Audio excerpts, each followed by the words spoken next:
Mungu wa wokovu wetu, uturudishe, uikomeshe hasira ulionayo juu yetu.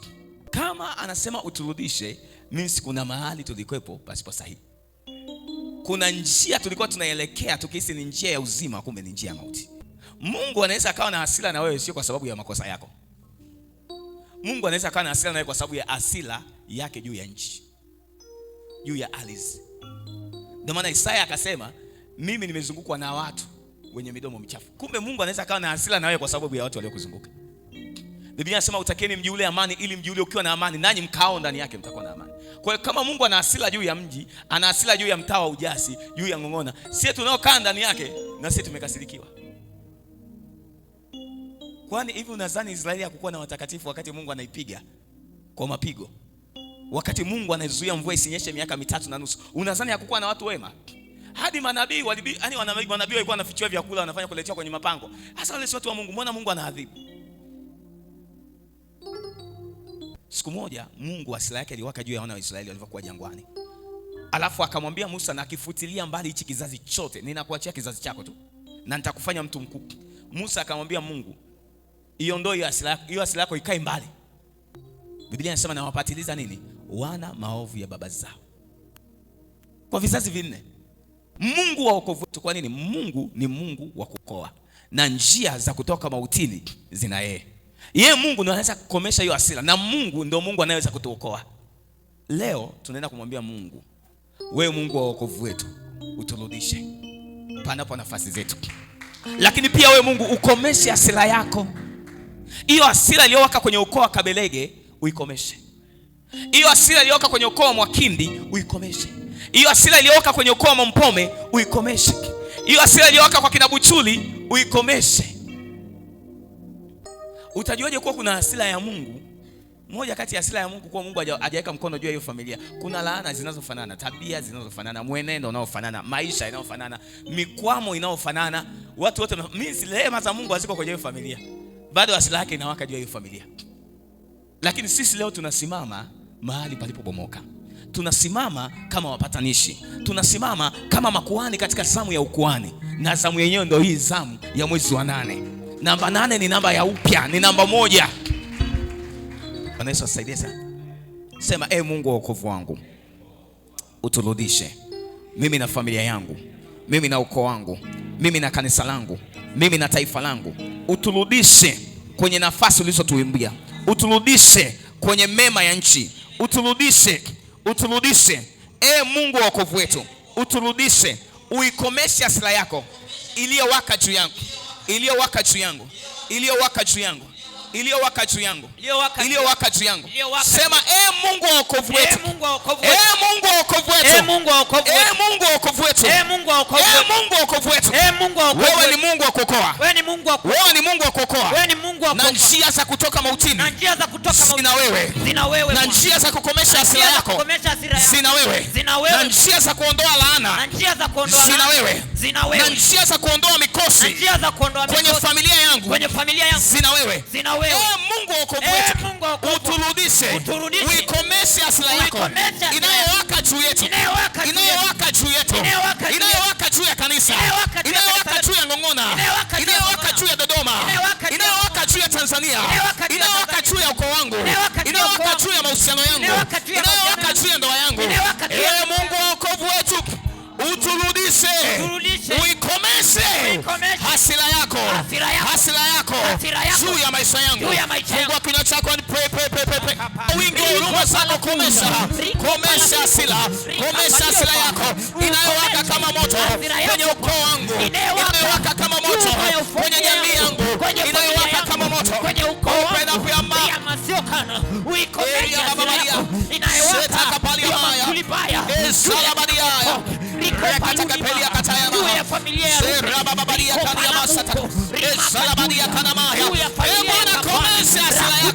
Inayowaka juu ya utumishi wetu, inayowaka juu ya madhabahu. Hasira yako yoyote iliyowahi kuwaka, Bwana ikakome, Bwana ikaondoshwe kwa jina la Yesu, kwa jina la Yesu. Hasira yako inayowaka juu ya mabinti wa kanisa, Bwana ukaikomeshe. Hasira yako inayowaka juu ya vijana, ukaikomeshe. Hasira yako inayowaka juu ya wanandoa kanisa hili.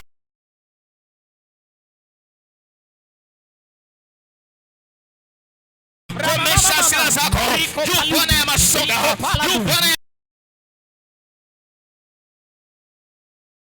komesha hasira yako juu ya wanasiasa wa Tanzania, komesha hasira yako.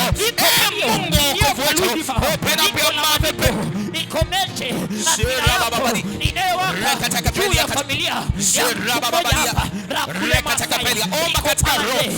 katika roho, kutoka ndani ya roho yako mwambie Bwana komesha hasira inayowaka juu yako. Ni kweli ulisahau kukosea na adui akapata nafasi, mwambie Bwana komesha hiyo hasira yako juu yangu, ikomeshe malaika, ikomeshe adui anayo nguvu ya kuniadhibu kwa sababu ya hasira yako haijaondoka. Bwana komesha hasira juu ya watoto wangu, juu ya uzao wangu, juu ya ndugu na jamaa zangu. Komesha hasira yako juu ya yule mshirika, juu ya yule mwanamke, juu ya yule baba. Komesha hasira yako Bwana. Iyo karumania, iyo masikote, turudishe panapo nafasi Bwana. Iyo makulibaya, rikote kapuria, iyo masiko, iyo manikopa, uturudishe Bwana panapo stahili. Iyo katuke, roka musikaya, iyo mapigonia, riko palina, iyo makodia, iyo makuria maya. Turudishe Bwana ulipo pakusudia. Iyo makulibaya, riko pakulia, riko telena, ramukepo, ribababa, riko paliaza, rimakuria, ramokatia, riamakuria. Komesha Bwana hasira yako, riamakotiria inayowaka. Achilia damu ya Yesu, damu ya Yesu, damu ya Yesu, damu ya Yesu. Unapoomba Mungu akomeshe hasira, achilia damu ya Yesu. Open up your mouth. Jikoteka paria mama. Rikoleteria mama. Rekataka pelia kataya. Zerabalia paya. Kwa damu ya Yesu. Kwa damu ya Yesu inayonena mema, ikanyamazisha hiyo hasira, ikanyamazisha hiyo hasira. Bwana angalia damu yako uliyoimwaga Kalvari, na hasira yako Mungu ikanyamaze, ikakatika, ikatoweke juu yetu kwa jina la Yesu. Ile hasira rabaya shekapulida, tunaachilia damu yako Yesu ikanyamazishe ile hasira juu ya ngongona rikapaya zangu. Bila damu yake Yesu sipati tumaini. Bila damu yake Yesu sipati patanishwa. Bila damu yake kweli hakuna kabi dawa ya makosa, dawa ya ya kututakasa. Taka ila damu yake Yesu, damu yake hakuna. Imba kutoka rohoni, hiyo ni sehemu ya maombi yako. Dawa ya makosa,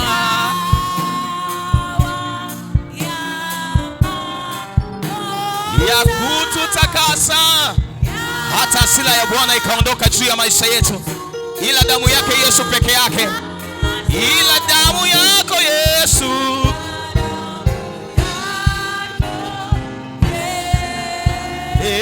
ila damu yake Yesu,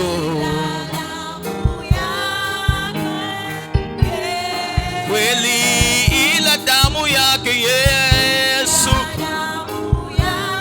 damu yake Yesu ina nguvu, damu yake Yesu, ila damu inakomesha hasira ya Mungu juu ya maisha yetu.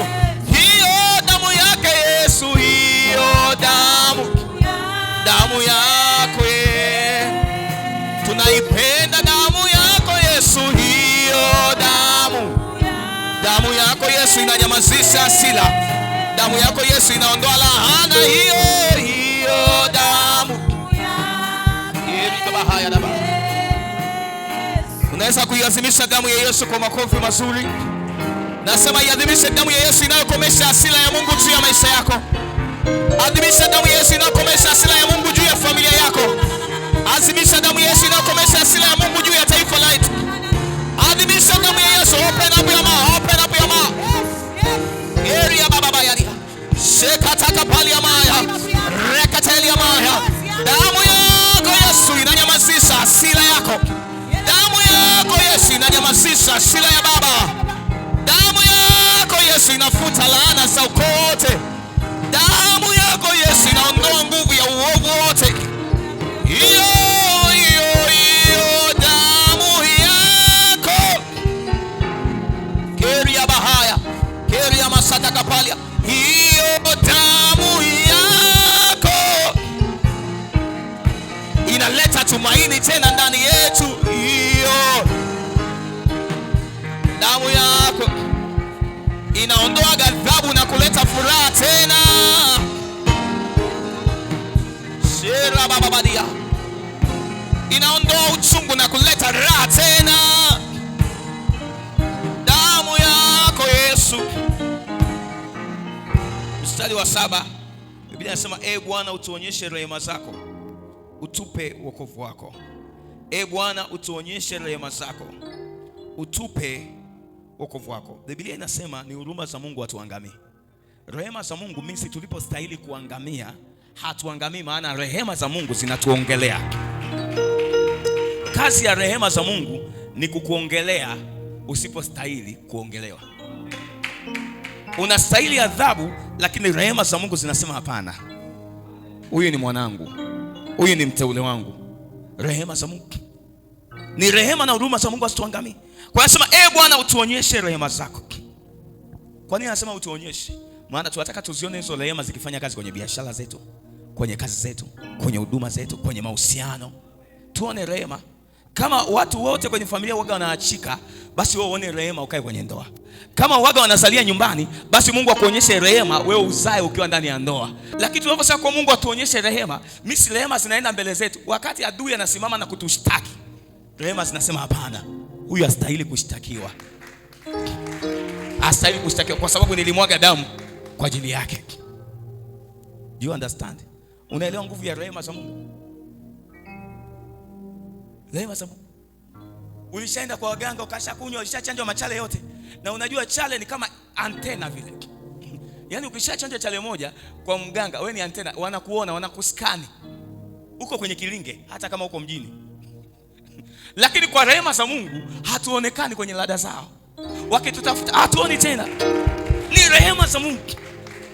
Sema rehema za Mungu ziniongelee. Bwana Yesu asaidie sana. Kwa hiyo rehema za Mungu zinasimama kama advocate. Unajua unaweza ukawa na kesi mahakama kuu pale, lakini kwa sababu hujui sheria unakaa pale. Alafu mtu mmoja anakusemea. Yaani wewe unamsimulia ukiwa huko, alafu anaenda kukusemea. Ujue tunaye wakili, advocate Yesu Kristo, yuko mbele za Baba anasema kwa ajili yetu usiku na mchana. Sasa kuna mtu anayetuongelea. Lakini huyo mtu Yesu amejigawa katika eneo linaloitwa rehema. Kwa sababu Yesu pia ni neema, lakini Yesu pia ni rehema. Am I talking to somebody? Sema rehema za Mungu ziniongelee. So, tunaenda kumwomba Mungu atuonyeshe rehema. Atuonyeshe. Kuna mahali ukienda unajua kwa jinsi nilivyozinguaga kwenye maisha, ili jambo kwa kweli sitalipata tu. Lakini rehema za Mungu ziniongelee. Sema Bwana, unionyeshe rehema zako ili ni upate wokovu wako.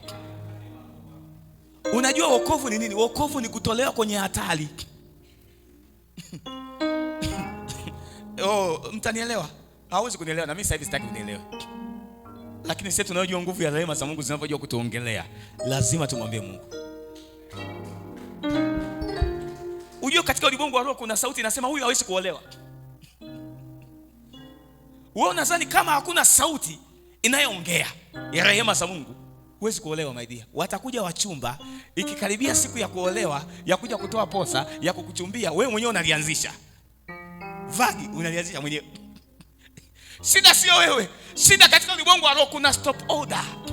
Ya kwamba hawa watu hawataki kumiliki, hawa watu hawataki kutawala, hawa watu hawataki kupata kazi, hawataki kupata furaha, hawataki kuolewa, hawataki kufanya hivi. Hawa watu hawataki wafe mapema. Kwa tarehe fulani ndio watakia tuwe mtu. kwenye familia aondoke. Rehema za Mungu naona zikiingia kwenye maisha yako.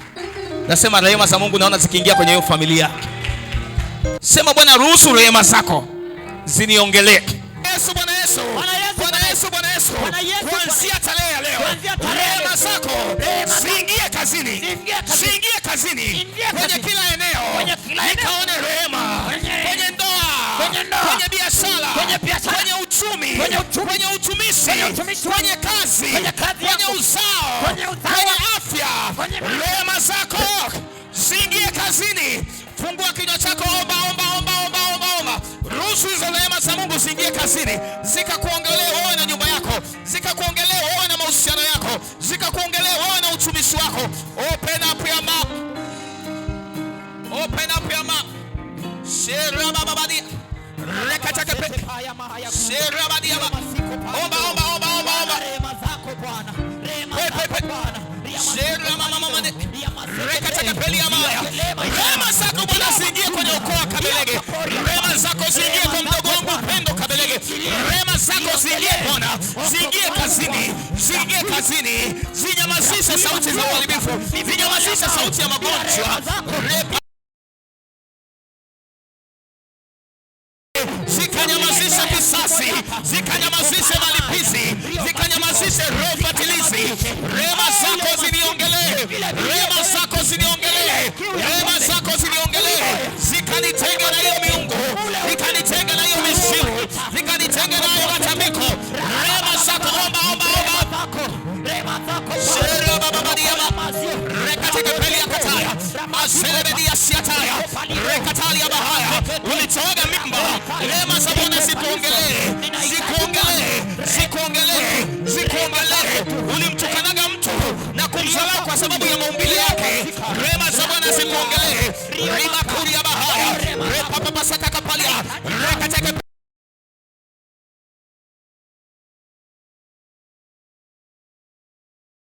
rekataka peli. Aserebelia. Binti yangu. Rehema za Bwana zikuongelee. Zikuongelee, zikuongelee. Hizo zinazo hizo zinasema hautaingia kwenye ndoa. Rehema za Bwana ziseme ingia kwenye ndoa. Hizo zinazosema hautakaa ufurahi. Rehema za Bwana ziseme furahia binti yangu. Furahia binti Sayuni. Piga kelele binti Yerusalemu. Eli abasata kapalia. Rehema, rehema zikuongelee. Zikuongelee kijana mtafutaji ambaye unatafuta lakini upati kwa sababu kuna hati ya mashtaka, lakini rehema za Bwana zikuongelee. Zikuongelee kwa damu ya Yesu, damu ya agano. Rehema za Bwana zipige kelele. Rehema za Bwana zikuchomoe kwenye mashimo. Rehema za Bwana zikuondoe kwenye listi ya watu wanaotakiwa kufa. Rehema za Bwana zikuondoe kwenye watu waliofanyiwa marking of destruction. Rehema za Bwana, open up your mouth. Shera baba badi. Rekataka peli ya mara. Shera baba badi. Rekataka peli ya mara. Shera baba badi. Rehema ziniongelee. Rehema ziniongelee. Rehema ziniongelee. Bwana Yesu, ruhusu rehema zako ziingie kazini. Ziongelee. Zimwongelee mke wangu Tekla. Zimwongelee mke wangu Tekla. Ruhusu rehema zako ziingie kazini. Hadi ya basaka kapalia. Rekataka peli ya maya. Zimwongelee baba yangu Abeli Efeso Kabelege.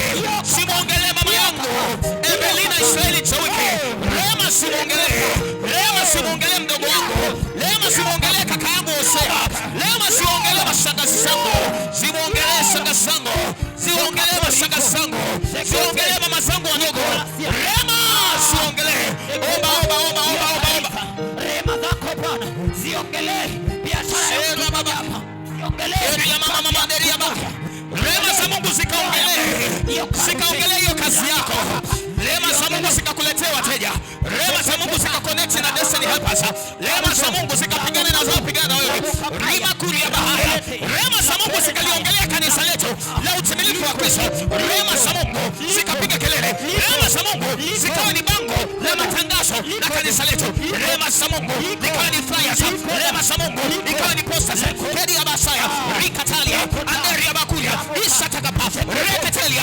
Wana masiataya. Rekataya.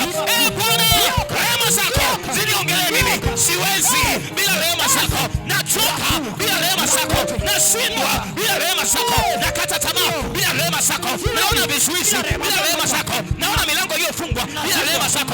Bwana, rehema zako ingie kazini, ziingie kazini, ziniongelee, ziniongelee, ziniongelee.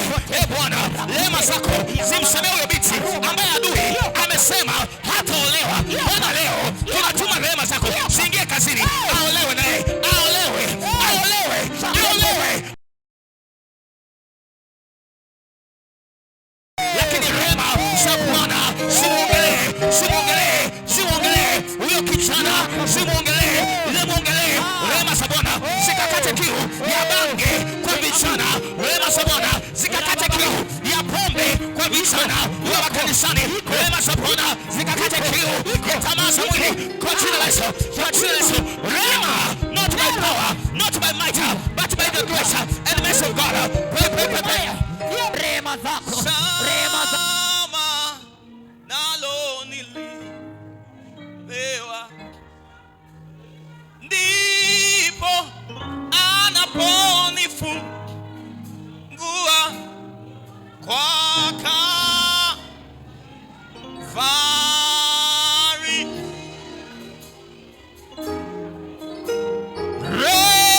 Rehema bure na neema sama dada kaka ulipewa,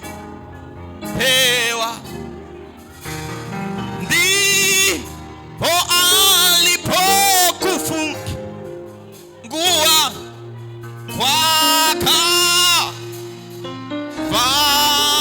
Kalvari.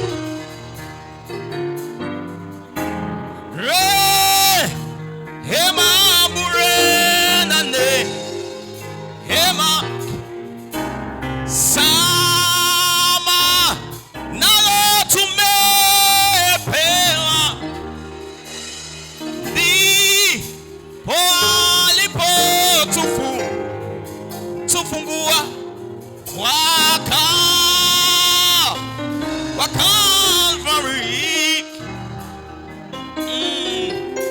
Kwa pendo lake Bwana Mungu nilijiona mimi mwovu, leo nimegeuka na kutubu kwa Kalvari. Rehema bure na neema, rehema bure na neema, kwa ushindi sama nalo nilipewa, ndipo aliponifungua, ndipo aliponifungua kwa Kalvari. Shelekea rehema za Mungu kwa kuimba tena. Imba tena, rehema bure na neema, rehema bure na neema sama nalo nilipewa, ndipo aliponifungua, ndipo aliponifungua kwa Kalvari, kwa Kalvari. Rehema za Mungu zikakuongelee usiku na mchana. Nasema rehema za Mungu zikaongelee mahusiano yako. Rehema za Mungu zikaongelee ndoa yako. Rehema za Mungu zikaongelee mipango na mikakati yako. Rehema za Mungu zikaongelee uchumi wako. Rehema za Mungu zikaongelee mikakati, biashara, ndoa na kila eneo la maisha yako. Rehema za Mungu zikaongelee afya yako na magonjwa yakanyamaze kimya. Rehema za Mungu zikaongelee afya yako na madawa yasimezwe tena na kinywa chako. Rehema za Mungu zikaongelee afya yako na pesa yako isiishie kwenye matibabu. Rehema za Mungu zikaongelee maisha yako na msiba wako ukakome. Rehema za Mungu zikaongelee maisha yako na laana ikapotee. Rehema ya Mungu kaongelee maisha yako na utumishi wako ukang'ae. Rehema ya Bwana kaongelee maisha yako ukainuke na kuangaza. Rehema za Bwana zikaongelee maisha yako. Mshangilie Bwana kwa sababu ya rehema zake.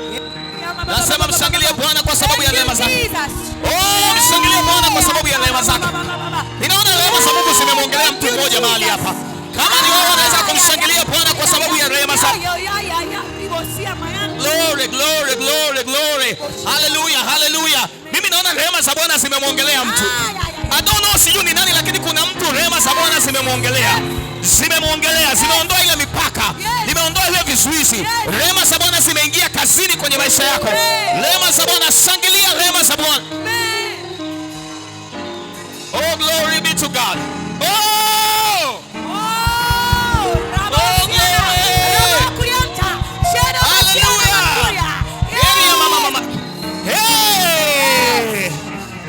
Bwana naona zikimpa mtu speed. Ninaona miguu ya mtu ikiwa mepesi kuelekea kwenye hatima yake. Naona miguu ya mtu ikiwa mepesi. Kama ni miguu yako, hebu kimbia kimbia. Umwambie shetani utanizuia tena. Oh my God, my God, my God. Oh, what no man can do, the mercy of God will do. That no man can do, the mercy of God will do. That no professionalism will do, the mercy of God will do. That no experience will do, the mercy of God will do. Rehema za Bwana zikuongelee. Glory be to God. Kila elimu yako haiwezi kufanya, rehema za Mungu zikafanye. Kila ujuzi wako haiwezi kufanya, rehema za Bwana ikafanye. Kila hekima yako haiwezi kufanya, rehema za Bwana ikafanye. Ule uzoefu wako hauwezi kufanya, rehema za Bwana ikakifanye. Glory be to God. Oh, I bless your holy name. Oh, unaweza ukaketi kwa kiti chako cha muujiza. In the name of Jesus. Na baada ya rehema ulizoziomba, Mungu amefanya nini? Kweli imechipuka katika nchi. Nasema kweli imechipuka katika nchi kupitia maombi yako. Na haki imechungulia kutoka mbinguni. Nasema kuna haki imechungulia kuelekea kwenye maisha yako kutokea mbinguni. Na Bwana atatoa kilicho chema, na nchi yetu itatoa mazao yake tena. Ndivyo Bwana anavyosema katika kitabu cha Zaburi 85 mstari wa 11 na mstari ule wa 12. After all mercies of God, what happened? Kweli imechipuka katika nchi na haki imechungulia kutoka mbinguni. Ile hali unayosikia ndani ya moyo wako, mimi Mungu amekurudishia haki. Haki imerudi. Mstari wa 12. Naam, Bwana atatoa kilicho chema. Kwa hiyo kuna kitu kilicho chema kitatokeza kwa sababu hasira yake imekoma. Na nchi itatoa mazao yake. Nchi sio udongo, wewe ndo nchi. Kwa sababu wewe ni udongo, wewe ni mavumbi. Kwa hiyo wewe utaanza kutoa mazao yako. Kuna utukufu uko ndani yako, linyamaza, utaanza kutokeza na kuzaa na kuzaa na kuzaa na kuzaa mazao yake. Sijui kama umenielewa. Nataka kuambia that is not a last meal. Huo sio mlo wako wa mwisho. Katika kitabu cha Wafalme wa kwanza sura ya 17. Kesho siku yetu ya 13. Ningependa ufike mkaribishe na wengine. Glory be to God. Na share maombi tunayofanya hapa. Mwingine atauliza haya maombi yanafanyika wapi? Taambia kanisani kwetu. Sasa kama ushare atajuaje mtu kuna maombi kanisani kwetu? Share matangazo, share na prayer. Mstari wa 8. Mstari wa 8 hadi wa 16. Biblia inasema neno la Bwana lilinijia kusema, ondoka uende Sarepta, ulio mji wa Sidoni. Ukae huko, tazama nimemwagiza mwanamke mjane wa huko akulishe. Basi akaondoka akaenda Sarepta. Hata alipofika langoni pa mji, kumbe kuna mtu utakutana naye kwenye lango la mji. Oh. Kuna mtu ambaye Mungu amekuandalia, hutamkuta vichochoroni, utakutana naye kwenye lango la mji.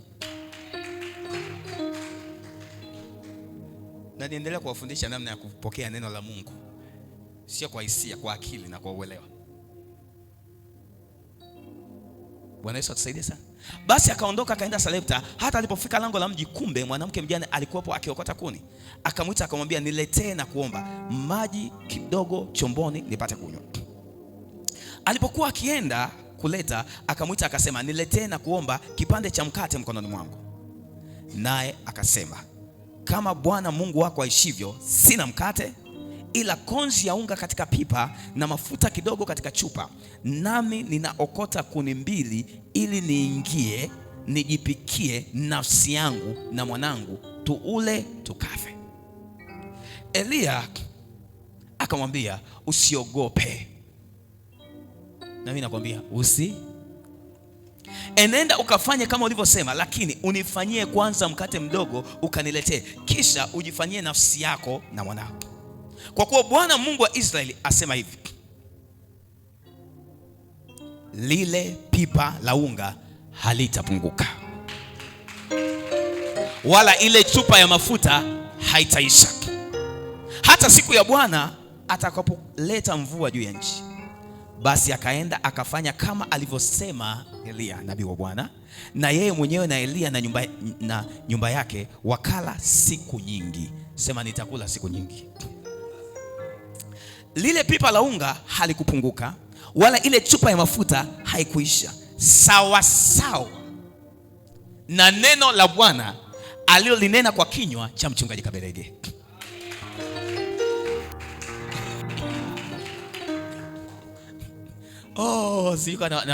Kuna watu wananielewa, lakini nilikuwa na ujumbe unaosema this is not a last meal. Huu sio mlo wa mwisho. Mwambie jirani yako, huo sio mlo wa mwisho.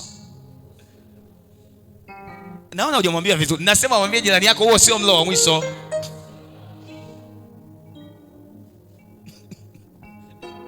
Ujue huyu mwanamke alipoambiwa ya kuwa niletee maji, haikuwa issue. Aliweza kuleta maji kwa sababu anaona yako ndani ya uwezo wake. Ilipokuja swala la chakula, akasema hapana bwana wangu, kama uishivyo, sina chakula cha kukupatia, kwa sababu nimebakiza unga kidogo tu katika pipa, kakonzi kidogo pamoja na mafuta kadogo tu katika chupa. Nilitaka nipike mimi na mwanangu tule kwa ajili ya nafsi yetu, afu tukishakula tufe. Kwa lugha nyingine, wangekula wangekufa, wasingekula wangekufa, wasingekutana na nabii.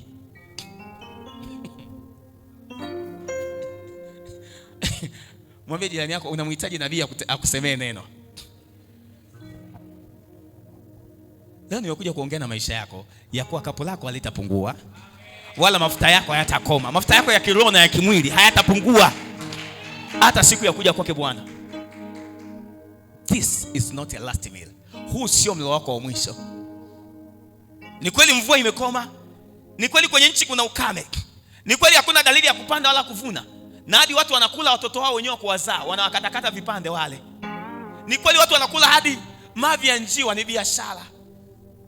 Ni kweli. Lakini nabii anakuja anamwambia nipikie kwanza nile.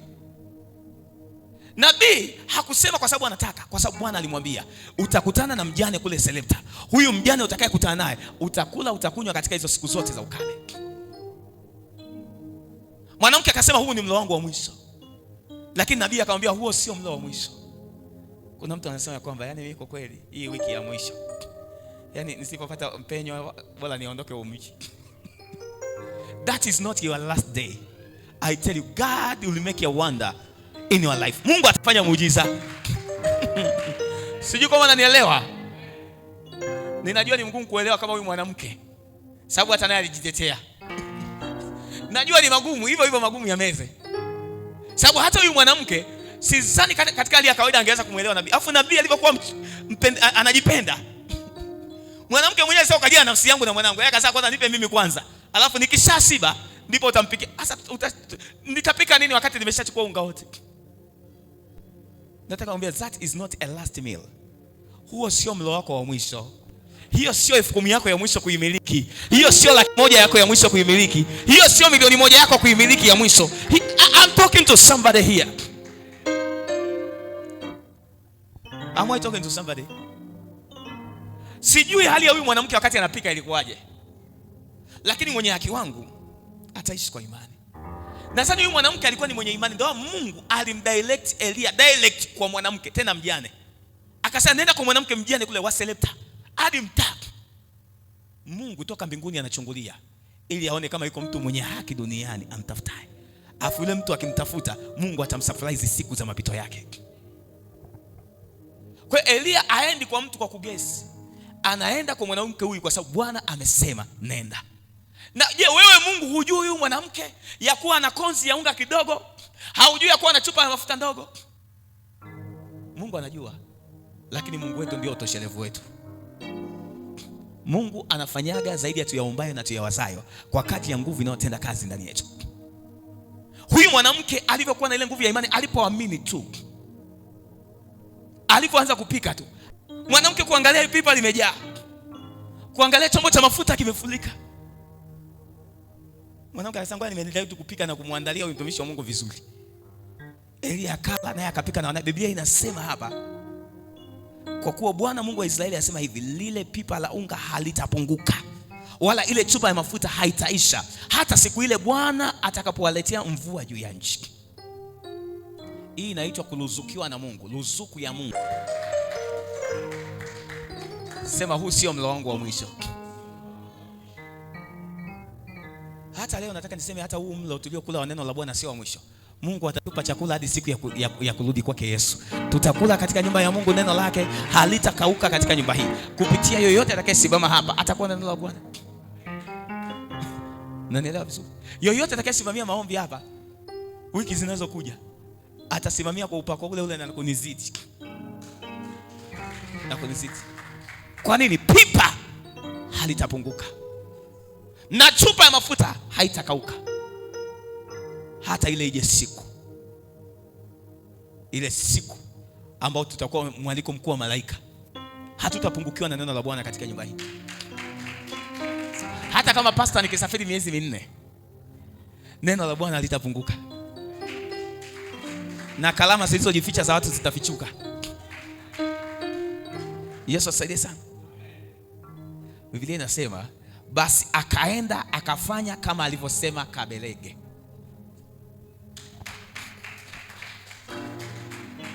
Mimi napenda watu wanaochukua hatua, na kila anayechukua hatua atamuona Mungu. Tunapomaliza hapa maombi, kuna matamko unayasikia, yaandike yafanyie kazi. Kuna wazo la Mungu linakuja, liandike kalifanyie kazi. Lifanyie kazi. Lifanyie kazi. Akaenda akafanya kama alivyosema. Na yeye mwenyewe na Elia na nyumba yake wakala siku nyingi. Mstari wa mwisho, lile pipa la unga halikupunguka, wala ile chupa ya mafuta haikuisha, sawa sawa na neno la nani? La Bwana alionena kwa kinywa cha nani? Iwe kwako katika jina la Yesu. Sawa sawa na neno la Bwana nao linena mbele yako. Ninapokuja kuletea maombi, nakuja na neno la Bwana lakini kupitia kinywa changu. Kwa hiyo sio wewe to receive it na kufanya kama ninavyosema. Yesu atusaidie sana. Sema huu sio mlo wangu wa mwisho. Hizi sio baraka zangu za mwisho. Huu sio ushindi wangu wa mwisho. Hiki sio kibali changu cha mwisho. Huu sio upendeleo wangu wa mwisho.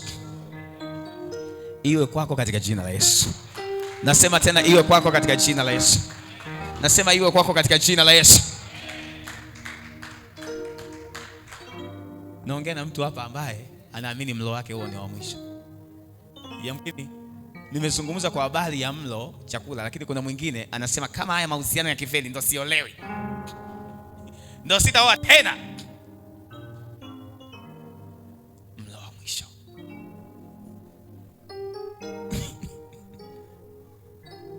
Wanawake wa Selepta mpo hapa? Nile mimi tu. Yeye unajiwaza wewe, sitaki mimi mtu aniumize maishani mwangu, kwa hiyo bora nikae single tu. Tayari na watoto wangu wanatosha. Sitaki kuumizwa tena. Huo sio mlo wa mwisho. Bwana akakuandalia mlo mzuri sana. Kijana makini, binti mzuri. Maumivu yako ya zamani yasikutese. Kama uliumizwa juzi ni juzi. Kama uliteswa mwaka juzi na uliumizwa na wanaume hadi ukaita majibwa, ni wanaume hao. Lakini Bwana anao mlo wako. Amekuandalia. Sema kwa kishindo, huu sio mlo wa mwisho. Glory be to God. Hallelujah. Bwana Yesu alibariki neno lake.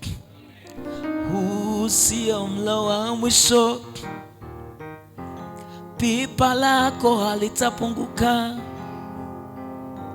chupa yako haitakauka. Bwana amesema huu sio mlo wa mwisho. Pipa lako halitapunguka, chupa yako haitakauka, Bwana amesema. Huu sio mlo wa mwisho, pipa lako halitapunguka, chupa yako haitakauka, Bwana amesema. Huu sio mlo wa mwisho, pipa lako halitapunguka, chupa yako haitakauka, Bwana amesema.